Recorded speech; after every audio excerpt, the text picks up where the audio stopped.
Okay, so we're going to learn about synthesizers today.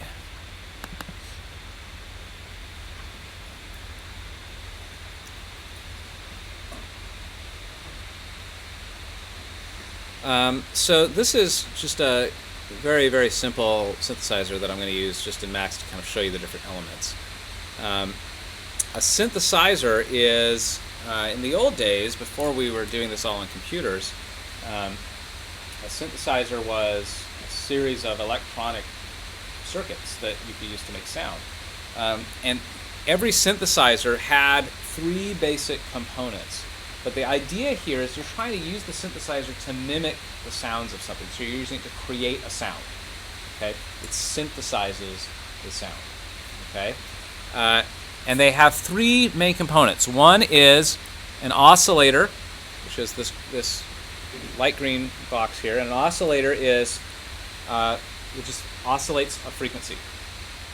Either a sine wave, or a square wave, or a sawtooth wave, or sometimes it'll even, some oscillators can just generate pink noise, digital ones can anyway. But the idea is you're just starting with some kind of tone, okay? Some sound that it oscillates, a frequency. And then that runs into a filter, which is what this yellow one is. And a filter is just an EQ, okay? That's all it is. Usually it's a low-pass filter. If it's most synthesizers default to a low-pass filter. But it could be a high-pass filter, it could be a band-pass, it could be, but generally it's a filter. And then the filter feeds into an amplifier. That's what the little red one is. And the amplifier is just, it's just an amplifier. There's nothing particularly fancy about it. It amplifies the signal, and you can control that variably, so it can control the loudness, the amplitude of the thing. So I have a very, very, very simple synthesizer I'm going to make here, or we'll ignore these other elements for the moment. So I'm going to take the output of my amplifier, and in the old days, it was these little devices. You would actually have to physically patch them together. Remember all the patch cables flowing over, and you want to do one thing at a time? You can look those pictures up. These exist. You can actually buy these synthesizers still. Yeah, you can. They still make these for people who really are nuts. Yeah, But I would love to get one for the lab just to play with, just because I think it'd be a fun exercise to let's physically patch stuff together. But this is an approximation of that we made for our book. So I'm going to take the audio output of the amplifier, and I'm just going to feed it to the output of my computer here. Let me set that up. So I'm actually going to set it out to Soundflower. It's a virtual sound card in the system that will feed the audio into the video that I'm capturing. That way you'll hear it on the podcast. Okay, so there's that. And then I'm going to take the output of the filter, so the audio output of the filter, into the amplifier. So I'm just connecting equipment here. And I'm going to take the output of the oscillator. Let's see, which one do I want? Yeah, so I'll take the audio output of the oscillator and patch that to the audio input of the filter. Okay? So now if I turn this thing on, we'll turn on a sound here. Sine wave, and there it is, a sine wave, 440 hertz. I'll just control the amplifier so it's not so loud. We have this, ladies and gentlemen, we have a synthesizer. Okay. Now here's the thing with synthesis. The synthesis method I'm going to teach right now is called subtractive synthesis. And the idea behind there's lots of different synthesis methods, but subtractive is the easiest one to wrap your head around. The idea behind subtractive synthesis is that you start with a sound that is very rich in harmonics. And a sine wave is not very rich, it has no harmonics. Okay? It is one frequency, and that's it. So you usually want to start with something a bit more interesting, like usually a sawtooth wave or a square wave. You build sawtooth and square waves with harmonics, harmonic intervals of that fundamental frequency, and that ultimately the cancellations and reinforcements of those harmonics are what create the sawtooth and square shape. So there's lots of harmonics involved. And then what you do is you take out, you subtract, using the filter, you subtract the harmonics you don't want. So the principle is here is the sound you're looking for is in there somewhere, in that sound that the oscillator is generating. And all you have to do is strip out the parts of it that don't have anything to do with the sound you're trying to make. And then you'll be left with the thing you're looking for. Okay, that's the basic idea. So if I turn this thing back on again, and I'm going to go to a sawtooth wave now, you can hear now all these harmonics come in, right? And now what I'm going to do is I'm going to start filtering them out. So let me turn the audio output of this. There we go. So this is just the cutoff frequency of my low-pass filter. Okay. And I can also control the resonance of the filter. And remember what filter resonance is? It's that area around the center, the cutoff frequency, and you can either boost or cut that. So this little arch here, that's resonance. So if I change the resonance, you'll see I got a big boost now around that cutoff frequency.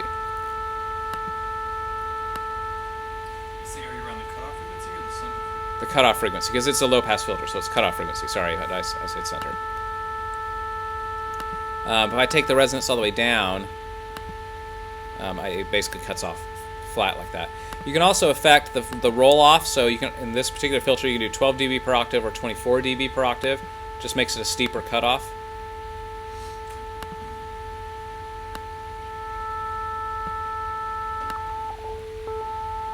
So the flaw, and here's the thing to not do, okay? Don't try to make this sound like something real. You'll never get there, okay?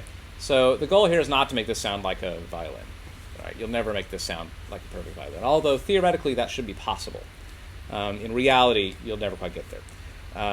If you need a violin, just get a violin, okay? What's useful for this is to create new kinds of sounds, right? Sounds you've never heard before. That's what these are cool for. So that's what I'm creating. I'm just creating a sound I've never heard before. Something that sounds kind of cool.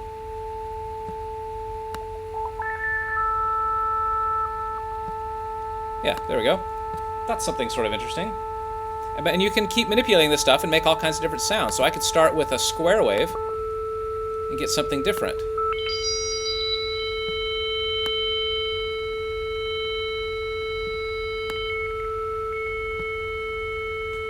Okay. Yeah, well, square wave has like tons of harmonics. You can do a triangle wave, which is a little bit different. Different harmonic signature. Sine wave is always going to be a sine wave. There's no harmonics, so the filter eventually just like kills it, right? You either have that frequency or you don't. So sine waves are not particularly useful for subtractive synthesis. They're useful for additive synthesis. So additive synthesis is the opposite. So additive synthesis is theoretically every complex sound we hear is made up of individual sine waves. Right? So like my voice is made up of individual sine waves. So the theory of additive synthesis is you should be able to build any sound by just adding the right sine waves together. Okay? That's very laborious because you have to make a ton of them. But there's other kinds of synthesis methods. There's frequency modulation synthesis, where you actually have two oscillators, and you perform, you essentially set them up against each other, so that there's the carrier wave and there's the modulation wave, and one of them, they essentially they impact each other, right? So they fight against each other. Well, with the frequency, and they have two different frequencies. Usually the modulation wave is a much lower frequency.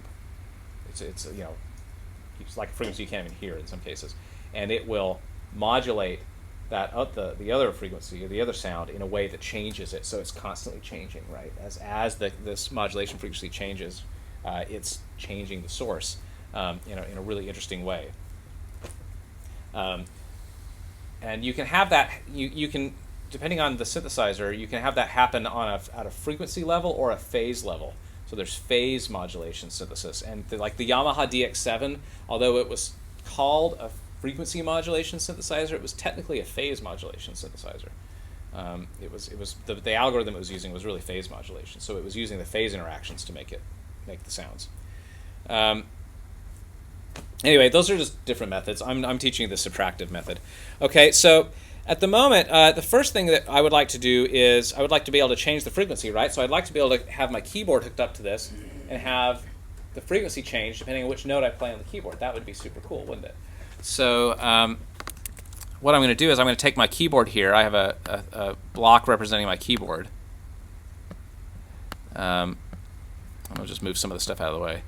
So here's my keyboard block, and so I've got my MIDI input, which is my Akai keyboard. So I'll set that up there, and then I've got different outputs here. So I've got the actual frequency of the note. So this will convert the note value that comes in into a frequency value. It'll output the actual note ID. So is it C2, C3, D sharp, whatever, if that's useful information. And then it will also output the velocity as some sort of amplitude value between 0 and 1. Okay, so how hard did I push the key? 0 would be not pressed at all, and somewhere between 0 and 1 would be various levels of velocity. Okay, so what I'm going to do is I'm going to take the frequency and I'm going to dial that in to my oscillator. Okay, so that when I push a key on the keyboard, I'll get a different frequency. And then I'm going to take the velocity output and I'm going to tie that in to the amplifier. So the amplifier has an amplitude control input. Okay, so I'm going to use this velocity value to control the level of the amplifier, which means when I press a note, the amplifier will open up and let the sound out. And when I release the note, the amplifier will shut off. Okay, and not let me hear the sound anymore. Okay, so let's see if I can make this work now. So I'll go back to my sawtooth wave. Oh, let me turn my sound back on. There we go.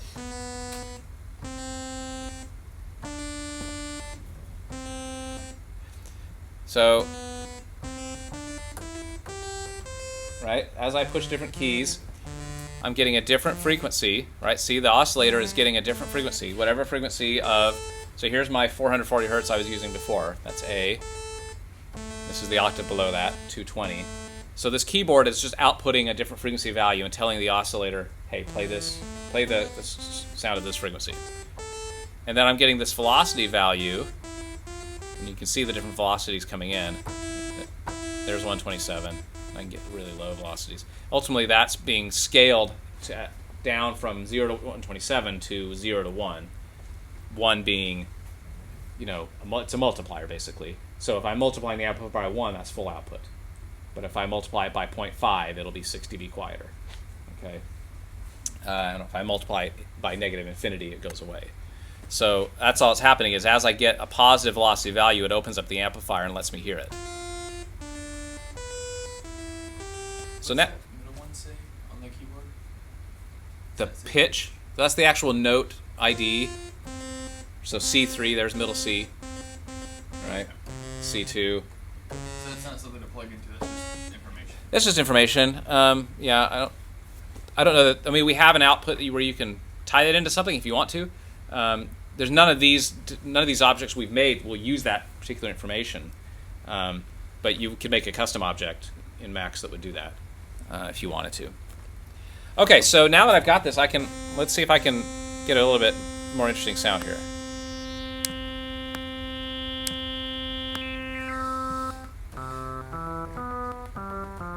There we go. That's interesting. Right?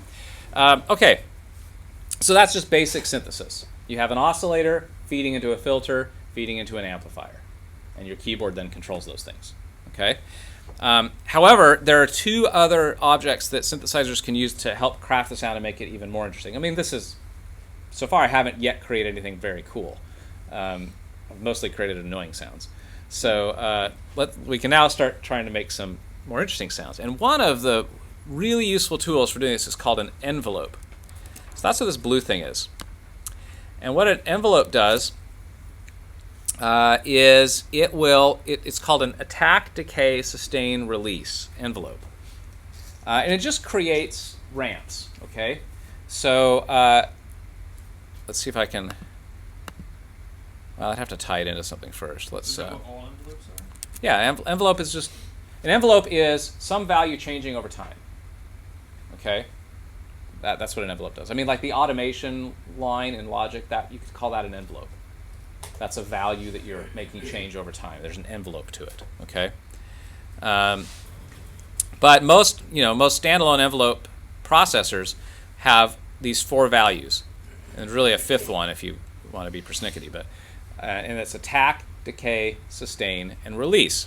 So attack is essentially a fade-in, all right? So you start with nothing, and how long does it take you to get up to what ultimately is the peak value that the envelope can handle? Okay, so that's attack. How long does it take to go from nothing to whatever the highest value is? Okay, and sustain is the level at which the envelope will stay until you tell it to stop. So once it hits that value, how long will it stay at that value? Is that measured in time or in, how's that measured? It's time. Yeah, it's time. So how long will it's and the time is controllable, right? But it's ultimately the level at which, when you tell it to stay put, what is the level at which it stays put? That's the sustain. So when you say envelope stop moving, it stops moving at this level, and then you can control how long that it stays there. How do you pick, so is that the level then? Yeah, so that's why it's a slider, right? Yeah. So if the slider's all the way up, you're saying sustain at full output. Oh, but that's still not how long. No, it's still not how long. The how long comes in, when you decide how long you're going to push the note. Oh, that's okay. Yeah. But yeah, ultimately it's a time. It sustains for a given period of time. But that period of time is variable. But the sustain is really about a level. So what is the level that it will stay at when you tell it to stop moving? Now, release is how long does it take to drop back down to 0 once you tell it to stop sustaining. So you say, all right, envelope, stop sustaining. You can stop now. It takes a period of time to then go back to 0. And that could be a very short period of time. It could be a very long period of time. Now, the third one, which is decay, actually happens between the attack and the sustain. And the idea there is if the sustain value is lower than full output, then the decay is the amount of time that it takes to go from the full output, because the attack will always go up to that level. Okay, the attack will start at 0 and go up to full output. And then decay is how long will it take, once it reaches full output, how long will it take to drop down to the sustain level? That's decay. So you could have it just, if the decay was 0, then the attack would essentially go straight up to the sustain level, right? Because it would never be allowed to go up above there. But if you had a slightly longer decay, then the envelope would complete the attack would go all the way to full output, and then over some period of time it would fade down to the sustain level. And then it would stay in that holding pattern at the sustain level until you tell it to stop, and then it'll use the release value to fade it down to 0. Well, this can be used for all kinds of things. You can apply an envelope to any of these things. Okay? So for example, I'm going to just use an envelope for a moment, and I'm going to tie it into my amplifier. Okay? So let's see here. So here is the envelope output. This is start trigger, envelope complete trigger. Okay, so the output of my envelope I'm going to put into my amplifier control input. Okay, so I'm going to use the envelope to control the level of the amplifier. Okay, and I need to tell the amplifier or the envelope when to start. So that's where my keyboard can come in handy. So whenever I have a non-zero velocity, it's going to tell the envelope to begin. Right? So whenever a note gets pressed, it's going to say envelope start moving. Okay, and then it'll do its thing. Okay, so let's see if this works. All right, let's see if I can create a fade in now. All right, it's fading in. I can make a really long fade in. We can look at what the envelope is doing.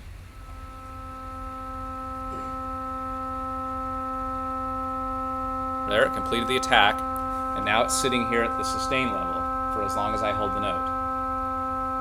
And then when I release the note, it drops out to nothing. Okay? So I'm just using the envelope to control the amplifier.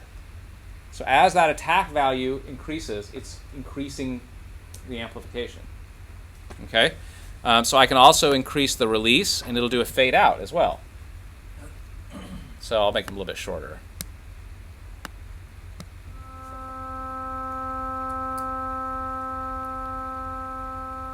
Now it's slowly fading out. You can see it. Right? And if I release before the attack completes, it just starts the release immediately. Okay. Let's take a look at how a sustain could be. If I drop the sustain, then what'll happen is it won't. It just drops straight down. Okay, because there was no decay on that. But if I add a decay now here's what I get.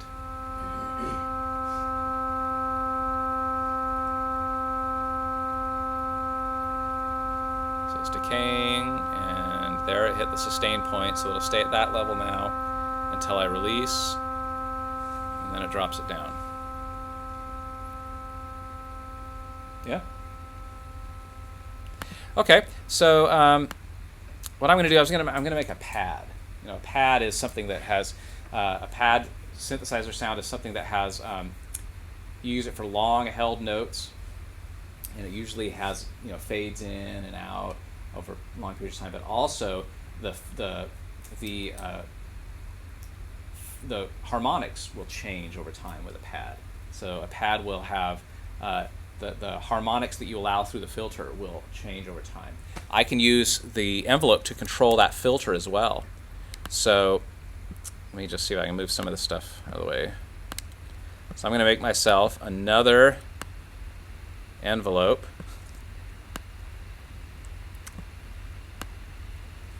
And actually, just for fun, I'll just use the same envelope. So I'm going to tie the same envelope into my filter control input. And I have two options here. There's an additive control or a multiplier control. So the multiplier will be more dramatic. Okay, so it just the effect is more. So we'll start there. And that should do it. So now I'm taking this envelope and I'm applying it to both the filter and the amplifier.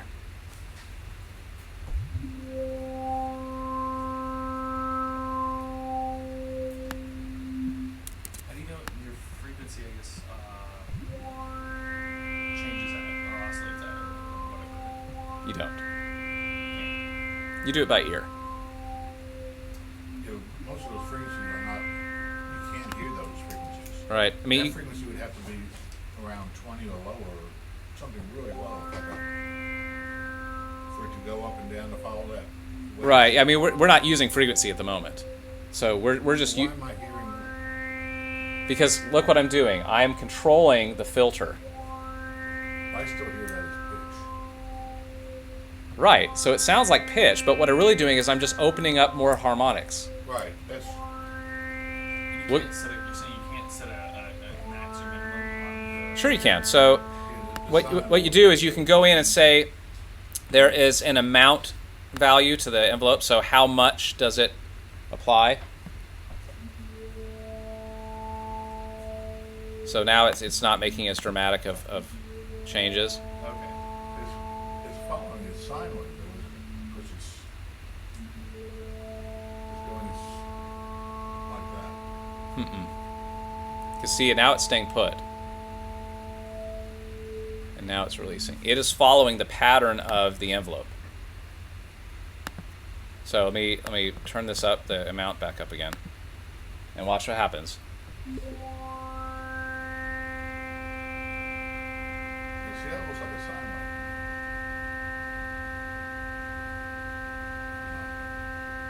wave. Now it's sustaining, so now it's not changing the filter now.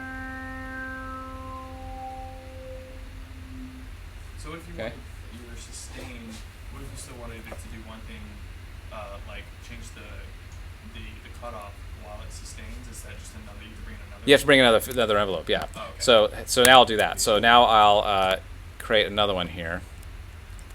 Same deal. We'll take the velocity output, apply it to there, and now we'll patch into here.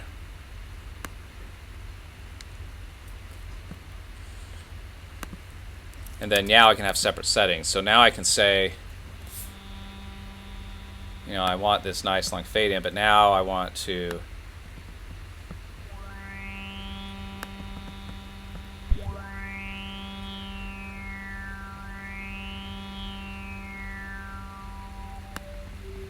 so I'm going to make a nice dramatic thing here.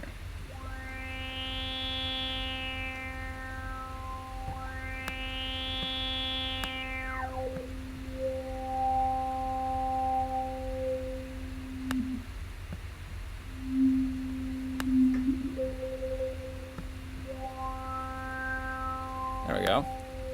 Okay, so just to show you what everything's doing here.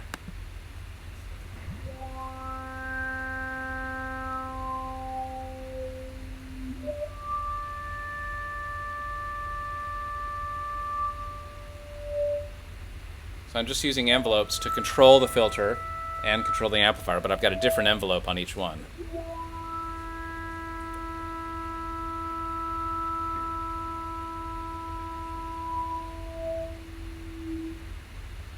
Okay, so it's just a controller input.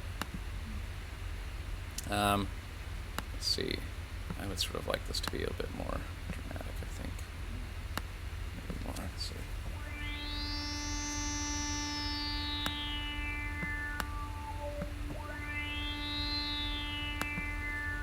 And maybe a lower sustain, there we go.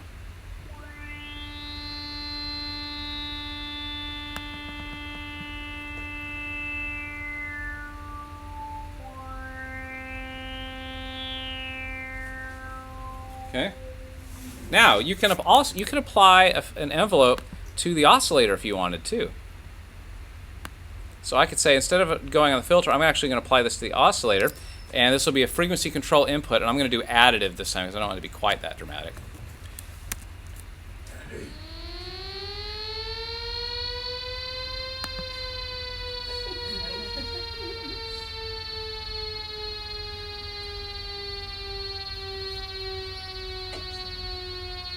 Nice. Yeah. Sorry. Oh, I'll make a better siren in a minute. Hang on there.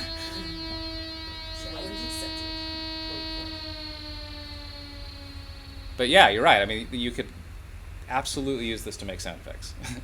I do that all the time. Okay. This is a bit of a clunky synthesizer, but it just helps to illustrate the concept a little bit better. Okay. So, oops.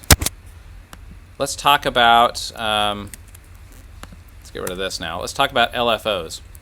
So an LFO stands for low frequency oscillator. And an LFO is just another oscillator. There's really nothing different about it from the regular oscillator. The only difference is you oscillate it at much lower frequencies. And you don't use it to make a sound that you hear. So it's oscillating a sound, but you never connect this sound. Well, you could, I suppose. If you could connect it to your amplifier if you want, but you usually don't. Instead, you use that oscillator as a controller to control either the major oscillator or the filter or the amplifier.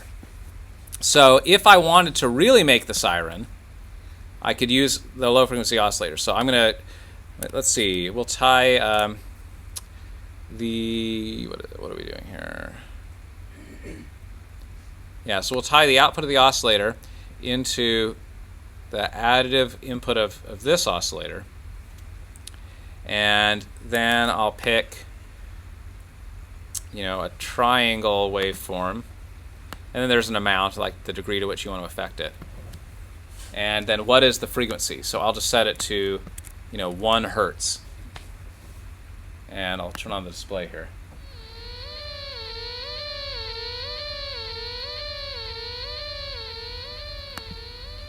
So if I want to really do the siren, it's probably less than that.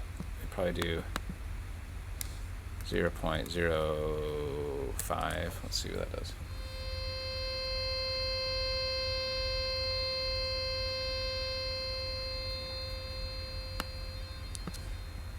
Didn't quite do it for me.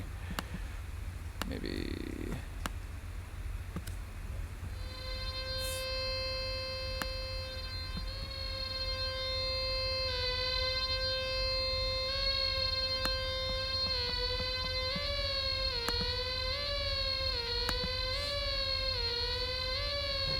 I think I need to do the multiplier input to make it more dramatic.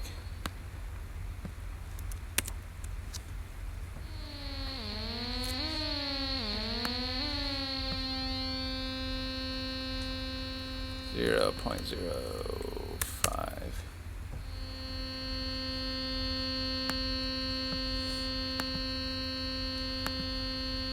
That's way too slow. 0.1.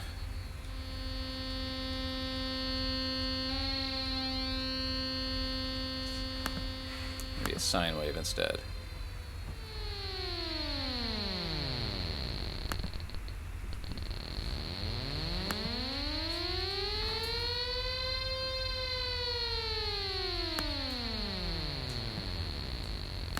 I'll adjust my amount a little bit here.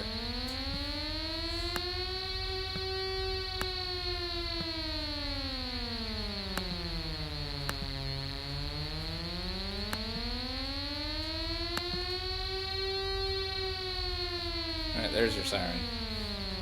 And then what I could do is I could create the Doppler effect of, like, when it passes. I could use an envelope to also tie into this. So let me take my envelope here. I'll move some of this out of the way. Take another envelope, and I will tie the output of that into the additive control for the oscillator, and I will create a really long release.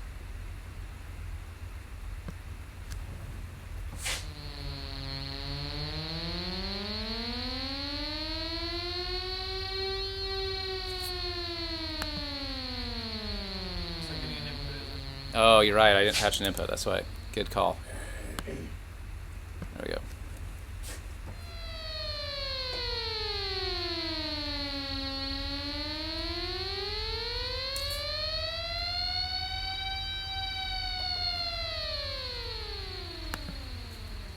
So I'd have to get, what I'd have to do to really get the Doppler effect to work, I'd have to get to a much, I'll have to do like a European siren. So I have to go to like a square wave and have it oscillate much faster. So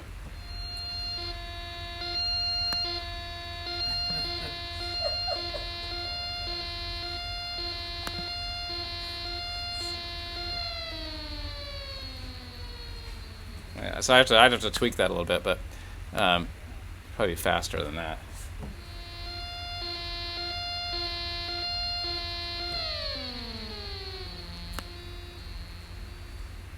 So I guess these are like actually what's in copyrights? No, yeah, it's like no, we're faking it. But, so that's not how they do it, like really. No.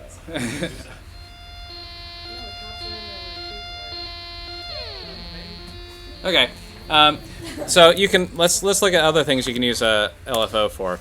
So I could use an LFO to control the amplifier.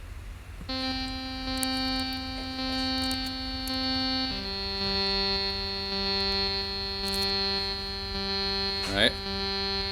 Maybe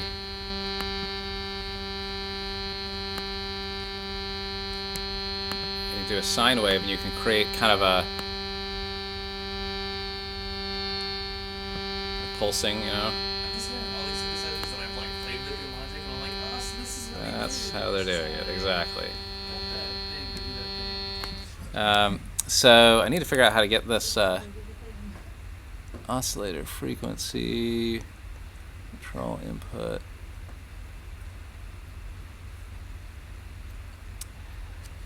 Jason,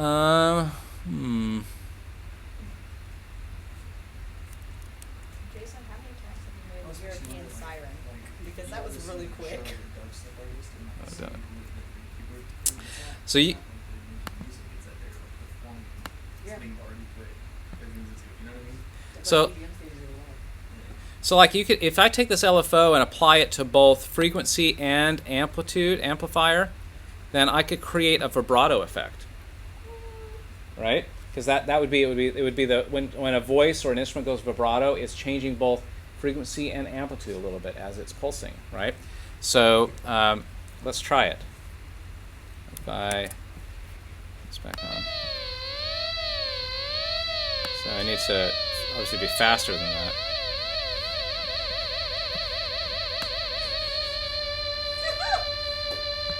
Vibrato. I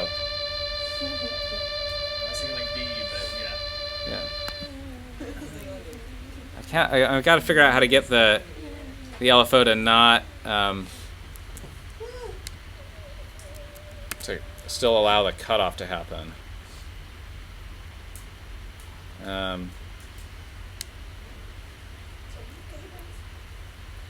I have to figure that out. Okay, so those are the basic components of every synthesizer. Every synthesizer is made up of these 5 basic objects: an oscillator, a filter, an amplifier, an LFO, and an envelope. And you can have multiples of all those things. Can you explain what the LFO of what? Of basic? Low frequency oscillator. What does it do? It makes a sine wave or a square wave, or just a really, really low frequency one, like not one that you can hear. So, oscillator goes amplifier, LFO, what was it effect? Yeah, repeat that again. Yeah, so you have an oscillator, Filter. a filter, and an amplifier. Those are the things that ultimately do the sound, okay? And then you can use envelopes to control any of those 3 elements, or you can use LFOs to control any of those elements. So an LFO is the same thing as the oscillator, but it's just used as a controller object rather than a sound object. So you just use that frequency, that line that it's drawing, that up and down wave, as a controller to control anything, any of those elements. Okay. So what happens is this is called a modular synthesizer. So a modular synthesizer is one that lets you just connect anything to anything and do anything you want. Okay. And if you'd like to play with this on your own, you can. You can download it from the website. Although you need the full version of Maximus P to do the patching, which we have here in the lab if you wanted to. But most synthesizers that like plugins and stuff are going to have this stuff more or less already patched for you. So they're going to have all these objects already patched together into one little window, and then you can make sounds with them. Okay, so I have one that we also made in Maximus P that I can show you now, and we call it the Subtractinaut. Okay, so this is our Subtractinaut subtractive synthesizer. Same deal. I've got my MIDI input here, and I have my oscillator waveform. So what kind of sound do I want to start with? I have an envelope, and we're calling it an amplitude envelope because this envelope is tied to the amplifier. And I also have a filter envelope. So this is an envelope that's tied to the filter. And here are the filter controls. So I've got frequency and resonance and what type of filter you want and what the cutoff is. I don't have an LFO in here, just to simplify things. But you can make all kinds of pretty cool sounds with this thing. So I have some presets on this. So here's one. Okay, so this is my bass. Let's see if I can knock it down a little bit here.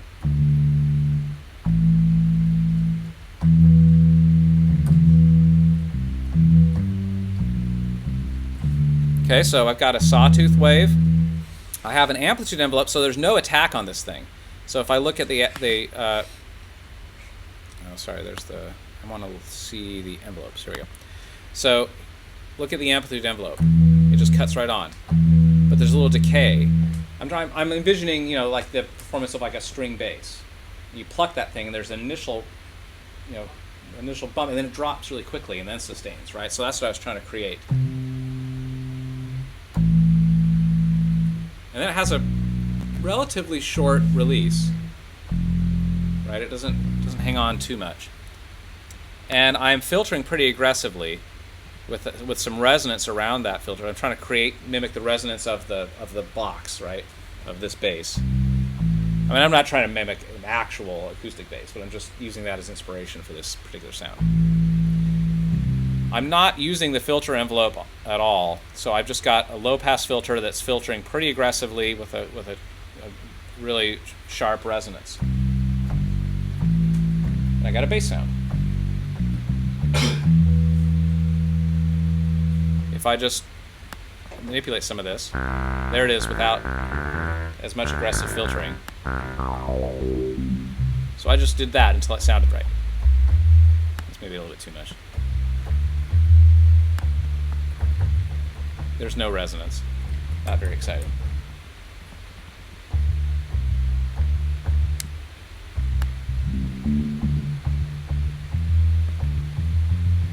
There you go. If I wanted to use the filter envelope a little bit, I could. So I could go ahead and put a little attack on this. And right, maybe a little bit less amount.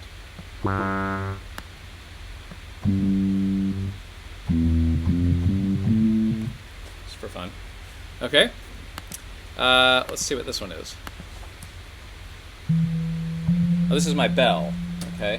So this is meant to be like a glockenspiel or type bell type sound. Doorbell or something.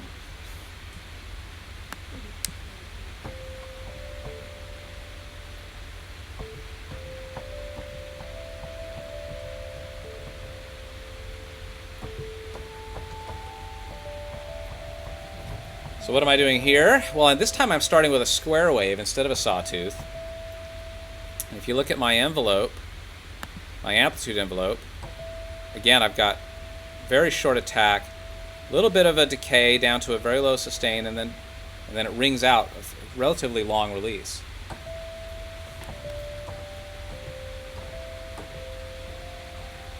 Okay. Again, I'm not using the filter envelope, but I'm not filtering quite as aggressively as I was with the bass sound. But if I manipulate this a little bit.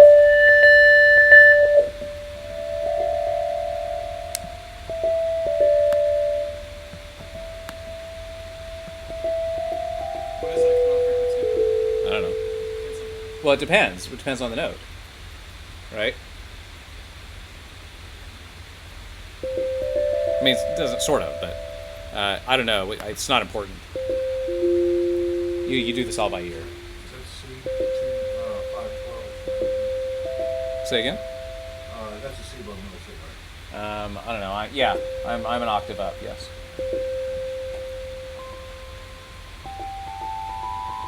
Yeah. This is a bell sound. Okay. Let me pull up another one. This is my pad. This is my Forever Young pad. That's great. So, forever young, I wanna be forever young. That was so bad. That was what I was going for. I was trying to mimic that pad from Forever Young. No, it's called preset 4. Okay, so but look, here I'm using the filter envelope, right? So you can see the filter is changing over time, right? And that's classic pad sound, is that filter sweeping back and forth as you go throughout the whole thing.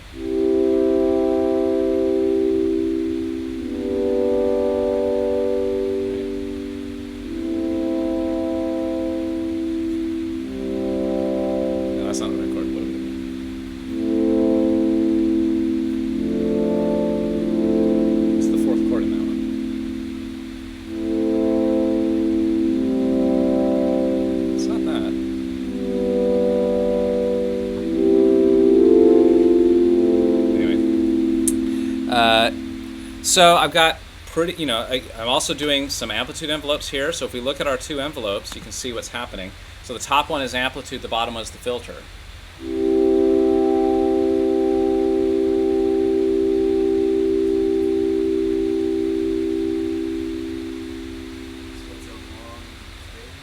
Yeah.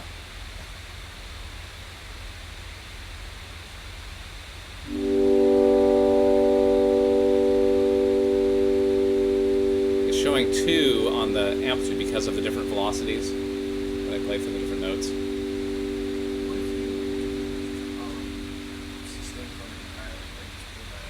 Well, then no sound would happen. It's because you're saying sustain at nothing. So it'll happen for a second. But when it comes down, ultimately, it'll fade out. Right. So if you want to make a key that like you didn't, well, just press it.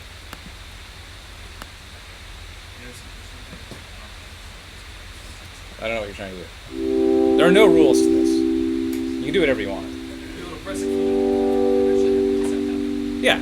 So you would have it sustained down to nothing, and you could do a really long decay, basically. So here we go. We'll do it.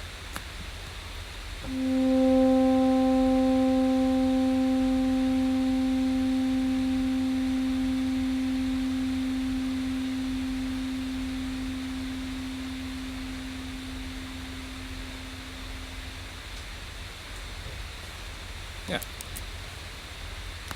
Okay. So what I would like you to do is we have about a half hour here, 20 minutes maybe. Download this thing and play with it.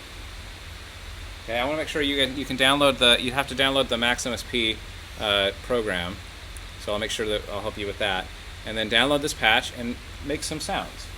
Okay, so that's your assignment for spring break.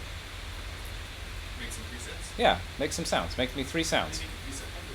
So you set up however you want. So let me go to preset 5 here. I'll just like tweak this a little bit and get something else. And then I'll just save as preset 5. And what happens is in the folder where, so this thing is in a folder. Oh, no, it doesn't save them as separate files. So once you save that preset, then you have to actually, save the file. And here's the kicker. You have to have the full version to actually save. So what you may want to do is if you can write down the parameters here. So if you don't run the full version of Max, you go View Parameters, and here's your amplitude set values, amplitude envelope, filter envelope, and then the filter parameters, which are the main view parameters.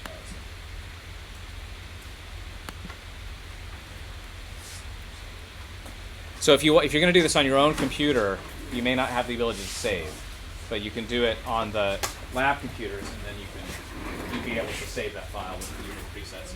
You need these dongles to run the Max software on these computers. So we're running Max version 6 on these computers, and I'm demoing on 7. Doesn't matter, but 6. Yeah, do it right now. And so you can either, if you want to do it on your laptop, you can download it now. If you want to do it on the lab, you can do it on the lab right now. But so it's cycling74.com, and if you download Max 7, it'll let you open this patch even without a license. You can just read it and play it. Cycling74.com. It's a cool program. It's a programming environment. Cycling74.com. And there should be a download Max thing. No, I just trying to figure it out. And if you're, if you want to see how we made this synthesizer, you can crack this thing open and see how we built this thing. It's pretty cool.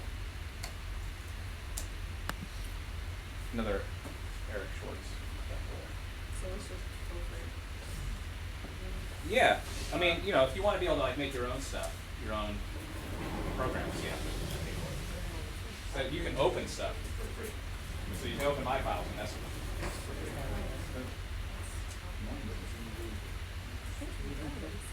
No, I'm just trying to look this up right now. So that's But just, how Can you get to other sites or?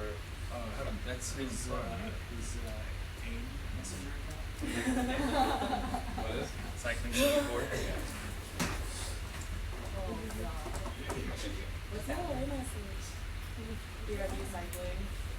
There is. I would not recommend this. I think ultimately you need to use a real keyboard for this, but we do have like a text keyboard on here. You can, if you say enabled, then you can actually, you can do chords and stuff. You just have to use the keys on your keyboard, but there's an octave shift and everything. That's fine for just testing something out, but I think you really should, before you play this in front of us, when we come back after spring break, you really should have tried it out with a real keyboard to see what happens. Because that's a critical piece of what makes it sound the way it sounds. Because this is not velocity sensitive, your QWERTY keyboard, but this is, and velocity is going to have an impact on what you hear. I just got onto another site that when I do this. Oh, it's cycling. Oh, ING. Yes.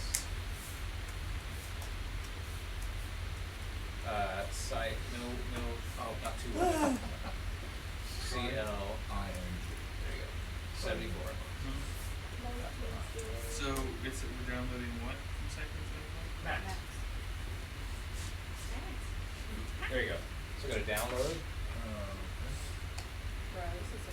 and Max 7. It'll take a little bit of I've time. never had It's this many visitors on the website once. No, this is a popular program.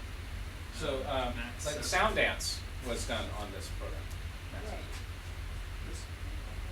Yeah, Max. So while There's we're one waiting, that's so much duct tape and masking tape. Yeah. Something wrong with it.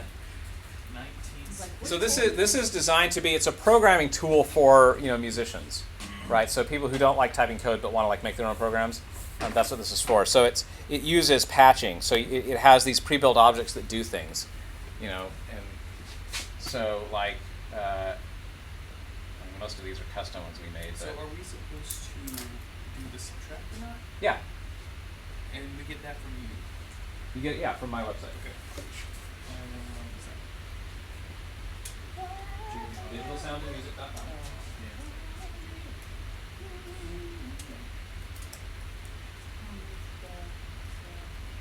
I'm having you do this one because it's simple. And the logic ones are not simple. I hate the interfaces of the logic synthesizers. They look fancy, but they're impossible to understand.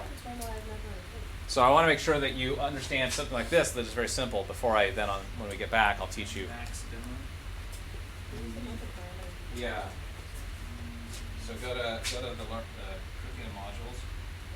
And there's the module for our class. I have, but I've never actually been able to download it. That's it, seriously.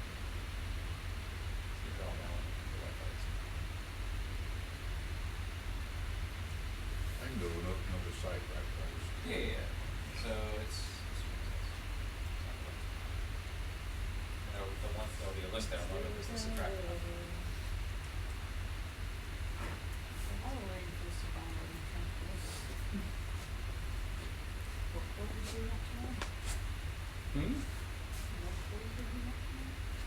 What was the third quarter? Oh, it's an app.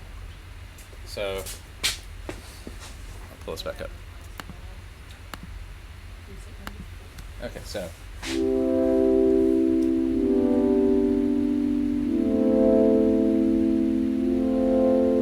There it is. So. Forever young, I wanna be forever young. That's the demo. Do you really want to live? Oh, D minor. Really want to live forever.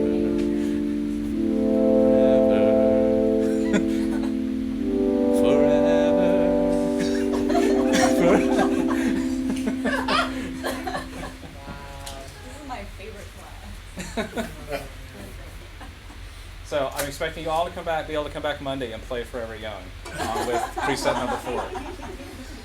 Guys, I'll send you the boards. We got 2 bonus assignments today. Find the record. Find the record that has my intro music on it. Play Forever Young with my Forever Young synth patch. Oh, really? And make your own 3. The only the real one is make your own 3 patches. Your own 3 synth sounds. No rules. There are no. 3 patches. Yep. Make 3 sounds. Different sorts of sounds. Not like, don't make 3 pads. Make 3 totally different sounds. They don't have to sound like anything real. Just something cool that you like.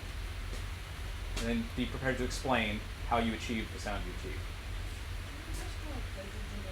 Yeah, so you don't want that. I mean, play around for a while, but once it starts making sense to you, then actually do something deliberate. Like hear what you're hearing and go, I would like to change it by doing this.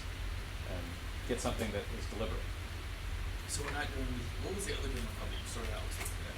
There's something called Block Synth. You can download that from my tube. You need the full version of Mac to do that. I think the demo, I think it gives you like a free 15 days where you can do the whole deal.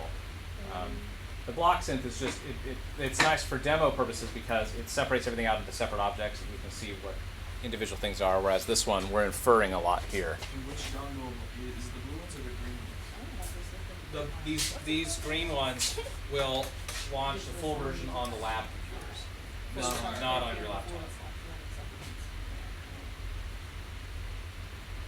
So should we just download all the stuff on those computers and then why not have them on ours? So you can do it at home. But we don't have the. I'd double click that. Yeah, so, well, actually, you need to copy it to your computer Oh, first. So, All I have to do is just drag it over Yep. like that. yes, Oh. and then you can kill this one. So. Oh, we just need the full version of Max to save, not what we can still do. Correct. So once it's done, then you find it in your applications Yeah. folder. Then you can. It's like, It's like the difference between having like Acrobat that comes with your Mac and like Acrobat